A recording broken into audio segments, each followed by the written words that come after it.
Hey first grade, I hope you are having a great Monday and you're ready to kick it off with some math. So let's get started. Okay, so we're going to start with our number talk today. And we are actually going to be learning a new strategy the month of January. And the strategies that we're going to focus on are adding 1 and adding 2. So let's look at the first two. If I can cover it up here. Where these two equations or number sentences just add 1. So we have 8 plus 1. So with the plus 1 strategy, whenever you are adding 1, all you have to do is count up 1 more to get to the next number, and that's the answer. So if we have 8, what is 1 more? 8. What comes next? 9. 1, 2, 3, 4, 5, 6, 7, 8, 9. So when you add 1, you just go up to the next number to get the answer. So 8 plus 1 is 9. Let's look at 12 plus 1. Think about that one. What is 12 plus 1? If we have 12 and add 1 more, what number comes right after 12? 1, 2, 3, 4, 5, 6, 7, 8, 9, 10, 11, 12. 13 comes next. So 12 plus 1 equals 13. Okay, let's look at the next set of equations here. Now, these are adding 2. So when you add 2, let's look at adding 2 here. The first one is 10 plus 2. So here's 10. When you add 2 on a hundreds chart, basically what you do is just skip one number and the next one is the answer. So you just go up 2. So we have 10, 1, 2, 11, 12. So 10 plus 2 is 12. Let's look at 6 plus 2. So remember, when you do plus 2, you just skip a number, the number in between, and go to the next number, and that's the answer. 6, 1, 2. See, we just skipped that 7. 6 plus 2 is 8. So that's the plus 1 and plus 2 strategy. When you add 2, you just skip a number and go to the next one. When you add 1, you just go to the very next number. Okay, we'll work some more on the plus 1 and plus 2 strategy as we go. Now let's do our word problem of the day.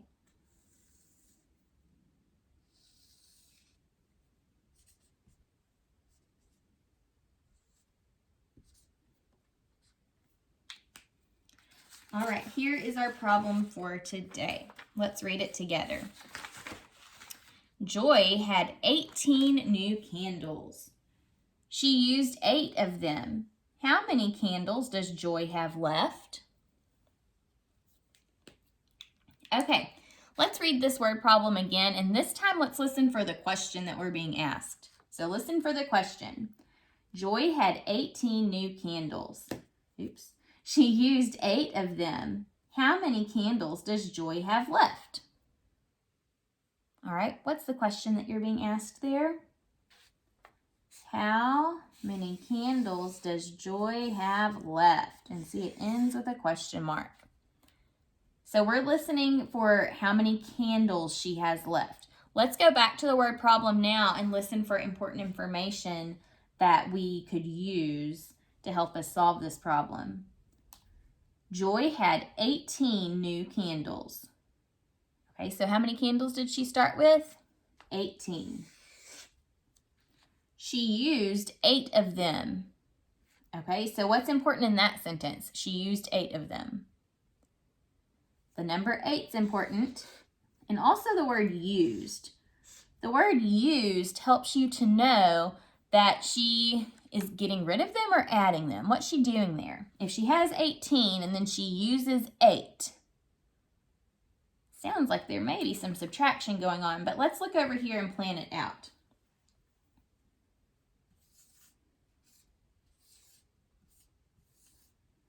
Okay, so adding or subtracting, let's see.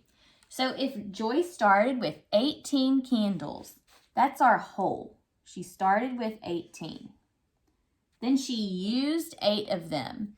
So if she's using them, one of the parts is 8. We're trying to figure out how many she has left. We're trying to figure out the other part. Okay.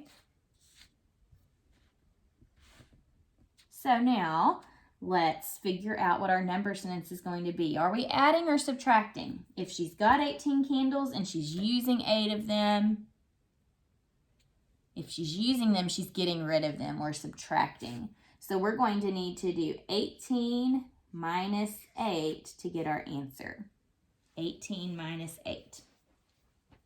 Okay, to solve the first time, I think what I'll do is draw a picture. So she had 18 candles. Let me draw out our 18 candles. 1, 2, 3, 4, 5, 6, 7, 8, 9, 10, 11, 12, 13, 14, 15, 16, 17, 18. Okay, so here are our 18 candles here. Now, Joy used 8 of them. So she's using 8 of them. We are getting rid of them. 1, 2, 3, 4, 5, 6, 7, 8. Okay, so 1, 2, 3, 4, 5, 6, 7, 8. She used 8 of them. How many are left? Let's count. Count with me. 1, 2, 3, 4, 5, 6, 7, 8, 9, 10. So she had 10 left after she used those 8. So I'm pretty sure 18 minus 8 is 10, but I'm going to solve this a different way just to make sure before I go with my answer. So this time I'm going to use a hundreds chart. So Joy started with 18 candles. Here's 18 on the 100 chart. And she used 8 of them. So if she's using them, we're subtracting. I need to count backwards 8. 1, 2, 3, 4, 5, 6, 7, 8. So where did we end up? We ended up at 10. So with the hundreds chart, I got 10. So 18 minus 8 equals 10. Okay, so we can answer and be confident now because we solved this problem 2 different ways. How many candles does Joy have left? She has 10 candles. Okay, we're going to move on now to our lesson for today.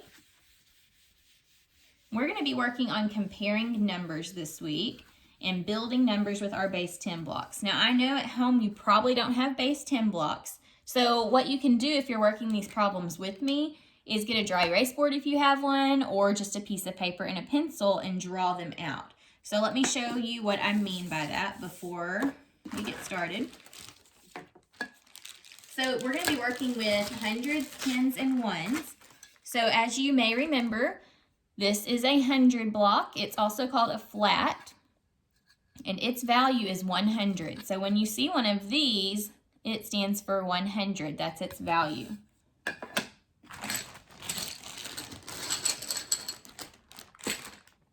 You also will be working with these. What are these?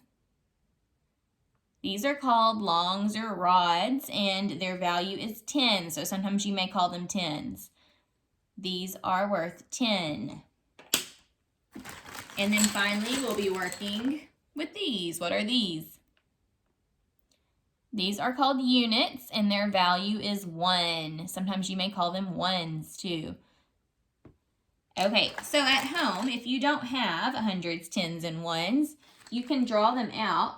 So to represent a 100, if you're going to draw your base 10 blocks, you just draw a square. To represent your 10, you can draw a 10 like this. If you want a skinny rectangle, sometimes though kids, when they draw these 10s, they end up looking more like 100s and it gets confusing.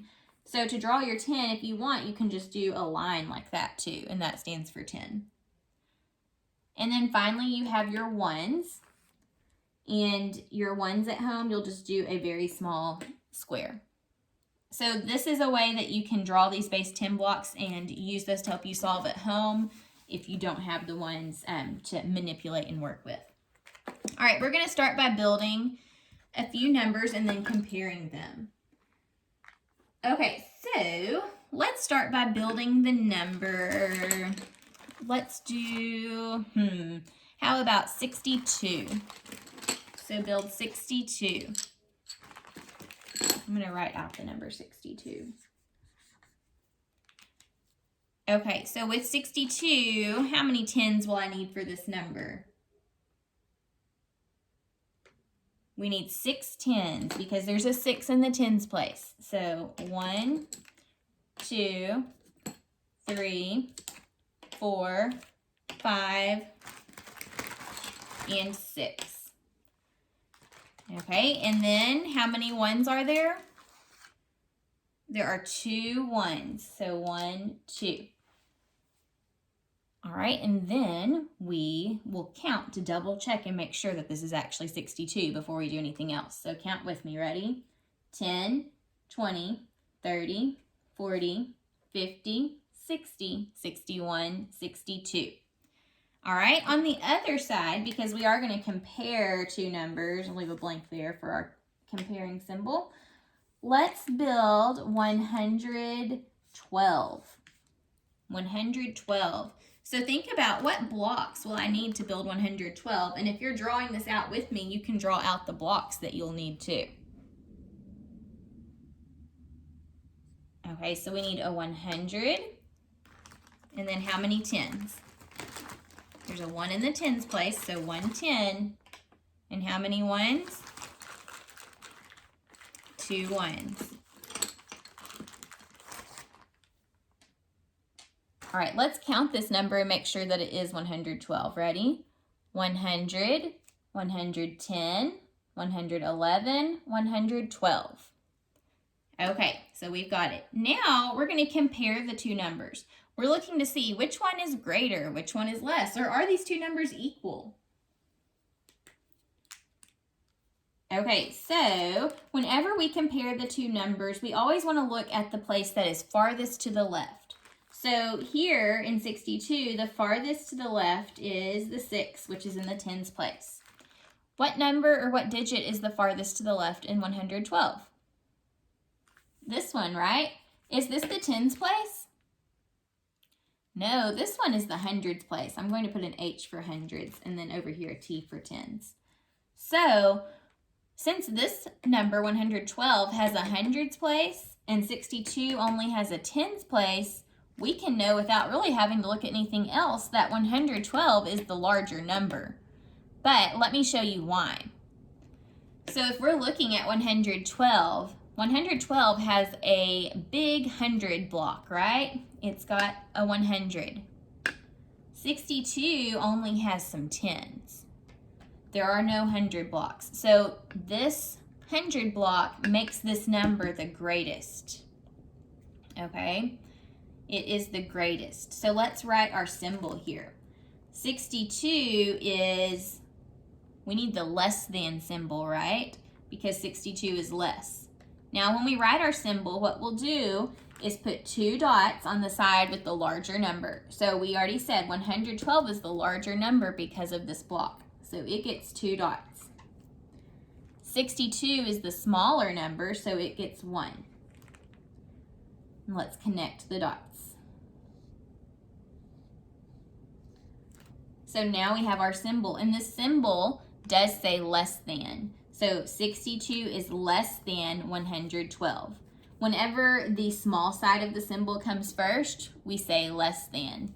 If the symbol is like this, where the sides that are larger, the 2 dots comes first, then it's greater than. That takes some practice to get down. But this sentence now says 62 is less than 112.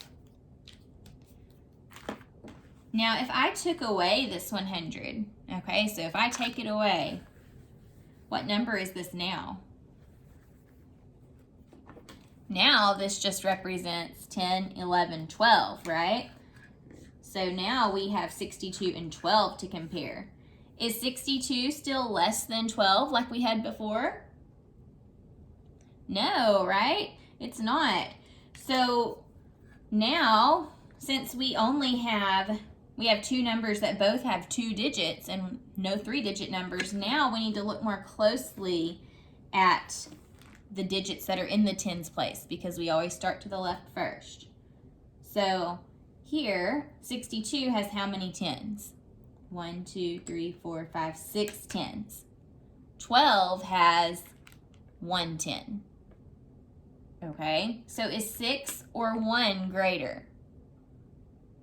6 is greater, right? Because if we're going to match these up, there's only one match that I can make before I run out of tens on this side. So 6 is the greater number here. So we would put 2 dots, and then our 1 dot, and connect the dots. Now this says 62 is greater than 12. It is greater. It is a larger number. When we add that 100 back, it changes the whole thing. But without the 100, 62 is the largest number. Let's do one more together today. Let's start by building the number 100. Sorry, my marker seems like it's starting to run out. Let's do 106. And then we're going to also build 101. Actually, let me change that. Let's do 106, and we'll do 51. Sorry, I changed my mind there. So build 106 and 51 to start with. Press pause and do that now, and then we're going to check it together. Okay, let's check your work. So to build 106, there is a 1 in the hundreds place. So we need 100. Now, how many tens do I need? There's a 0 in the tens place, so we don't need any tens. How many ones do we need? We need 6 ones. So let's put our 6 ones. 1, 2, 3, 4, 5, 6. There's our 6 ones. Okay, have we built 106 correctly? Let's check. 100, 101, 102, 103, 104, 105, 106.